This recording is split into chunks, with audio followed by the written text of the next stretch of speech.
Hello students, राज्य की प्रकृति और कार्य, आज इस विषय पर हम चर्चा करेंगे। हम ये जानने का प्रयास करेंगे कि राज्य के कार्य क्या हैं, उसकी प्रकृति क्या है और उसके लक्षण क्या हैं। हम देखते हैं कि प्रत्येक विचारक ने अपने अपने दृष्टिकोण के अनुसार राज्य पर विचार किया है और राज्य के विभिन्न विचारकों ने जो भी अपने अपने परिप्रेक्ष्य या संदर्भ बताए हैं उसके अकॉर्डिंगली उन्होंने अपने अपने विचारधाराओं का प्रतिपादन किया है, जिनमें से प्रमुख रूप से उदारवाद, मार्क्सवाद और आदर्शवादी विचारधारा प्रमुख है। इसके साथ ही साथ वेलफेयर स्टेट का जो कॉन्सेप्ट है इस पर भी चर्चा की गई है। तो राज्य की प्रकृति, उद्देश्य, कार्यों के संबंध में ये प्रमुख रूप से विचारधारा हैं जो कि हमारे एमडीएस के सिलेबस में प्रमुख रूप से दी गई है और इसी पर आपके बड़े और छोटे सभी प्रकार के क्वेश्चन आते हैं। आज की क्लास में हम सबसे पहले आदर्शात्मक सिद्धांत या राज्य के प्रकृति और क्षेत्र पर आदर्शात्मक विचारधारा का क्या परिप्रेक्ष्य है इस पर चर्चा करेंगे। सबसे पहले हम ये जानने का प्रयास करेंगे कि आदर्शात्मक विचारधारा या आइडियलिस्टिक थ्योरी ऑफ स्टेट क्या है। राज्य की प्रकृति के आदर्शवादी जो सिद्धांत है इसको कई नामों से जाना जाता है। इसे हम फिलॉसफिकल थ्योरी और आध्यात्मिक सिद्धांत भी कहते हैं। इस विचारधारा का जन्म प्लेटो तथा अरस्तु के विचारों से हुआ है, जो ये मानते थे कि राज्य एक प्राकृतिक संस्था है और व्यक्ति राज्य के अंदर है कि ही अपने व्यक्तित्व का विकास कर सकता है। यानी कि इस सिद्धांत या इस आइडियोलॉजी के अनुसार हम देखते हैं कि राज्य ही अपने आप के अंदर एक टारगेट है या गोल है। इस विचारधारा के प्रमुख प्रतिपादकों में हम कांट, हेगल, ग्रीन और बोसांग के आदि विचारकों को शामिल करते हैं। इस विचारधारा को अगर हमें अच्छे से समझना है तो हम इस विचारधारा के दो धाराओं पर चर्चा करेंगे। पहली धारा आदर्शवादी सिद्धांत की मध्यम मार्गी आदर्शवाद पर हम चर्चा करेंगे और दूसरी धारा है उग्र आदर्शवादी विचारधारा की।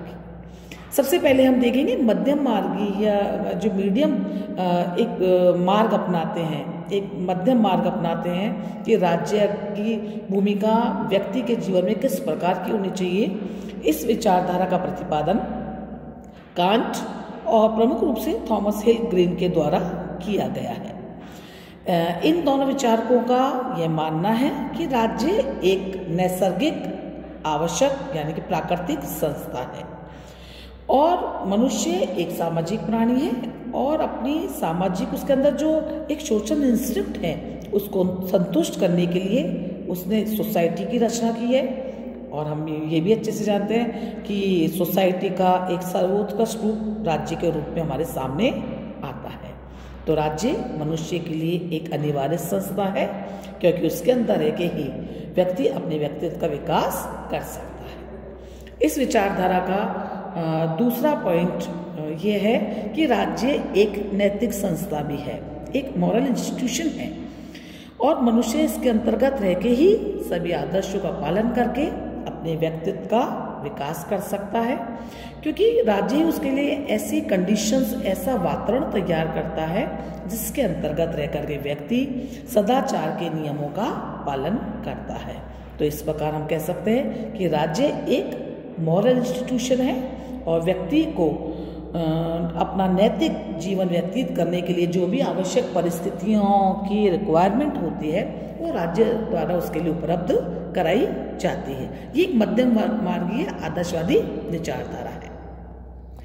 इस विचारधारा का ये भी मानना है कि व्यक्ति तथा राज्य एक दूसरे पर आश्रित है, दोनों का एक दूसरे के बिना विकास संभव नहीं है, क्योंकि व्यक्ति अपने व्यक्तित्व का पूर्ण विकास राज्य में ही कर सकता है। इसलिए राज्य और व्यक्ति के इंटरेस्ट में यहाँ पे कोई भी प्रकार का विरोधाभास नहीं है।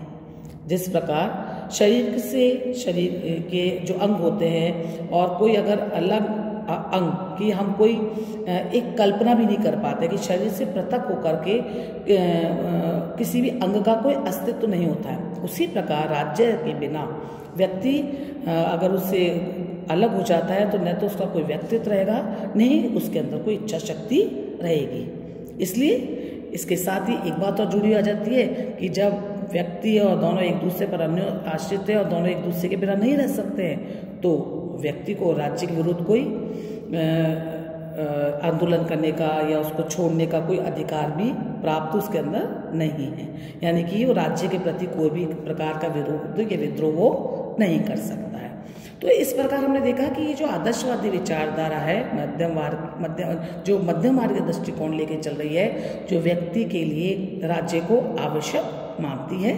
और वो ये कह रही हैं, यहाँ पे ग्रीन जैसे विचारक कह रहे हैं कि राज्य यहाँ पे शक्ति नहीं अपितु मानवीय इच्छा पर आधारित होता है, और इसलिए राज्य की आज्ञाओं का पालन मनुष्य भय के कारण नहीं बल्कि उसके अंदर जो एक नेचुरल इंस्टिंक्ट है, उसके अंदर सोसाइटी के अंदर रहने का जो भाव है, उसके अंदर एक अंदरूनी जो उसके अंदर इच्छा है, उसका प्रकटीकरण ही राज्य के रूप में होता है। अब दूसरी धारा जिस पर हम चर्चा करेंगे वो आदर्शवाद की जो धारा है वो उग्रवादी है। इस धारा के जो समर्थक हैं वो हेगल है, और बाद में बोसांके ने भी इसी विचारधारा को आगे बढ़ाया है। हेगल तो अपने वक्तव्य में ये भी कह रहे हैं, और क्योंकि उनका जो आदर्शवाद है वो बहुत उग्र है, जिसमें वो कह रहे हैं कि राज्य पृथ्वी पर परमात्मा का अवतरण है। जब मतलब यानी कि ईश्वर नहीं आ सकता है, इसलिए उसने राज्य को पृथ्वी पर अपने रूप में भेज दिया है। वह सर्वशक्तिमान है, वो कोई गलती नहीं कर सकता, और अपने लाभ के लिए बड़े से बड़ा बलिदान प्राप्त करने का वो अधिकारी भी है। तो ये जो एक एब्सोल्यूट, एक बहुत जो क्रांतिकारी या बहुत जो एक हमको एक ऐसी विचारधारा दिखाई देती जो राज्य को एक बहुत इनएविटेबल संस्था के रूप में व्यक्ति के लिए मान रही है। बाद में एक अंग्रेजी आदर्शवादी विचारक है बोसांके, वो भी हेगल की अनुयायी बन जाते हैं। और इसी बात को तो आज दूसरी प्रकार के जो विचारधारा है उसमें भी देख रहे हैं कि हेगल और बोसांके उग्र आदर्शवादी सिद्धांत का समर्थन करते हैं। दोनों ये मानते हैं कि व्यक्ति और राज्य दोनों के संबंध बहुत नेचुरल होते हैं, दोनों एक दूसरे के बिना नहीं रह सकते, और व्यक्ति एकाकी रह करके कोई भी आचरण नहीं कर सकता है, और वो अपना एक सर्वोत्तम रूप राज्य के अंदर ही प्राप्त कर सकता है। आगे हेगल कह रहे हैं कि राज्य मानवीय स्वतंत्रता का एकमात्र साधन है, यानी कि राज्य के बिना व्यक्ति की व्यक्तिगत स्वतंत्रता सुरक्षित नहीं रह सकती है, और अपनी वास्तविक स्वतंत्रता को प्राप्त करने के लिए उसे राज्य के नियमों का, कानूनों का पालन करना होगा। क्योंकि जो राज्य के कानून हैं वो सामान्य इच्छा के प्रतीक होते हैं, इसलिए वो गलत नहीं हो सकते हैं, न ही वो न्याय के विरुद्ध हो सकते हैं, इसलिए उनका पालन व्यक्ति को करना चाहिए।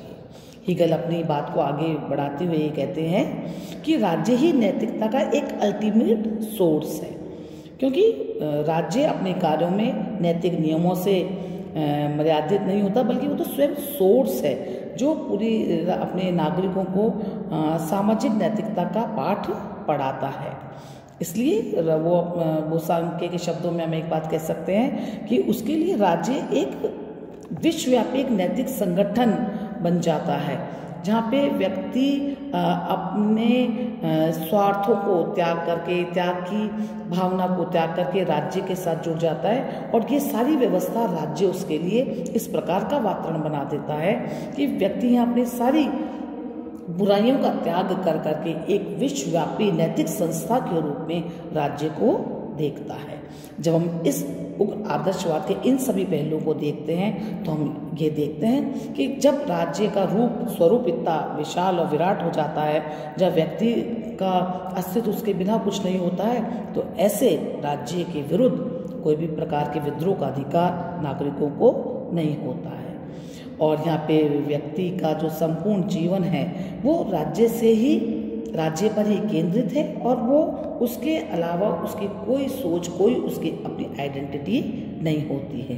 तो इस प्रकार हम देखते हैं कि जो आदर्शवादी विचारधारा है, इसके अंदर दो प्रकार की विचारधाराओं पे आज हमने चर्चा करी है। जो राज्य के बारे में, राज्य की प्रकृति के बारे में कि व्यक्ति के लिए राज्य बहुत अवश्यंभावी है।